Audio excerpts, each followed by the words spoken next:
গুৱাহাটীৰ সংস্কৰণ প্ৰথমবাৰৰ বাবে খানাপাৰাৰ পশু চিকিৎসা মহাবিদ্যালয়ৰ খেলপথাৰত অনুষ্ঠিত হৈছে। আজি আমি গ্ৰন্থমেলাখন শুভ উদ্বোধন কৰোঁ। প্ৰায় 118টা বিপণী ইয়াত অংশগ্ৰহণ কৰিছে। 12 দিনলৈকে গ্ৰন্থমেলা অনুষ্ঠিত হ'ব।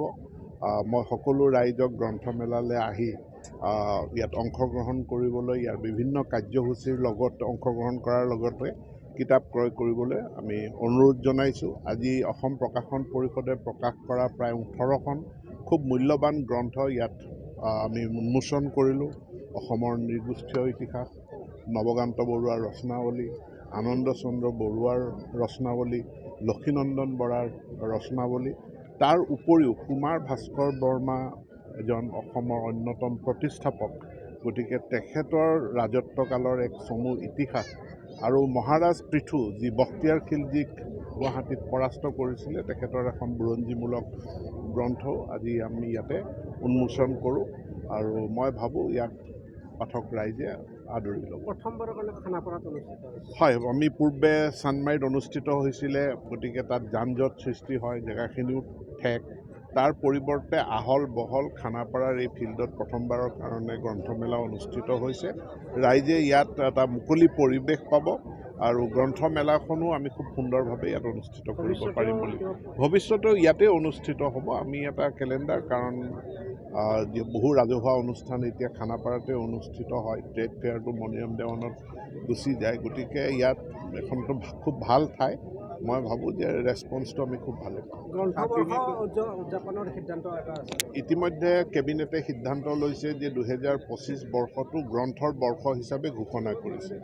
এতিয়া এই গ্ৰন্থৰ বৰ্ষটোৰ ৰূপৰেখা কেনেকুৱা হ'ব তাক প্ৰস্তুত কৰাৰ কাৰণে শিক্ষা বিভাগক দায়িত্ব দিছে। আজি মই মুকলি সভাৰ জৰিয়তে এই উদ্বোধনী সভাৰ জৰিয়তে মই নাগৰিক সমাজকো আহ্বান জনাইছোঁ, তেওঁলোকৰ যদি কোনো মূল্যৱান দিহা পৰামৰ্শ আছে এই গ্ৰন্থ বৰ্ষ উদযাপন কৰাৰ ক্ষেত্ৰত, তেওঁলোকে মুকলি মনেৰে সেই দিহা পৰামৰ্শ অসম প্ৰকাশন পৰিষদক জনাব পাৰিব। সাংস্কৃতিক কাৰ্যসূচী আমাৰ শেষৰ দিনা এটা সাংস্কৃতিক কাৰ্যসূচী থাকে। বাকী কেইদিন বিদ্যালয়ৰ ছাত্ৰ ছাত্ৰীৰ কাৰণে সাংস্কৃতিক প্ৰতিযোগিতা থাকে। যিহেতু আমাৰ প্ৰাক্তন প্ৰধানমন্ত্ৰী মনমোহন সিং ডাঙৰীয়া হৈছে, ইয়াত অন্য মনোৰঞ্জনমূলক কোনো সাংস্কৃতিক কাৰ্যসূচী নহয়। কেৱল বিদ্যালয়ৰ ছাত্ৰ ছাত্ৰীৰ প্ৰতিযোগিতাখিনিহে অনুষ্ঠিত হ'ব। মনোৰঞ্জনৰ কাৰ্যসূচীসমূহ বাতিল কৰা হৈছে। সেইবিলাক সাহিত্য লৈ পেলাই গ্ৰন্থমেলাক লৈ আলোচনা চক্ৰ আছে বা গ্ৰন্থ উন্মোচনী আছে, সেইখিনি হ'ব।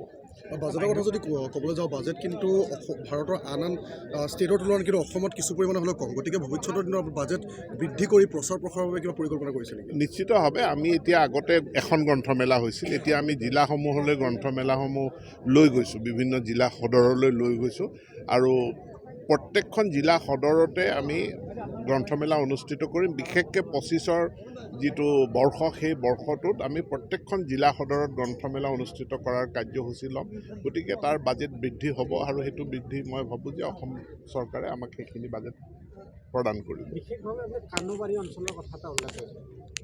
মই এইটো কৈছোঁ যে এতিয়া কেৱল জিলা সদৰত নহয়, মহকুমা সদৰতো বা তাতকৈ সৰু মফচলীয় চহৰতো গ্ৰন্থমেলা অনুষ্ঠিত হয়।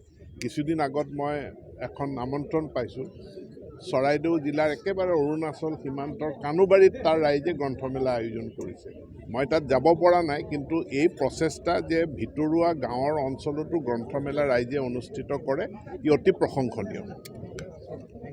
যিকোনো খবৰৰ বাবে যোগাযোগ কৰক 7099017330 লগতে 7099017110 নম্বৰত।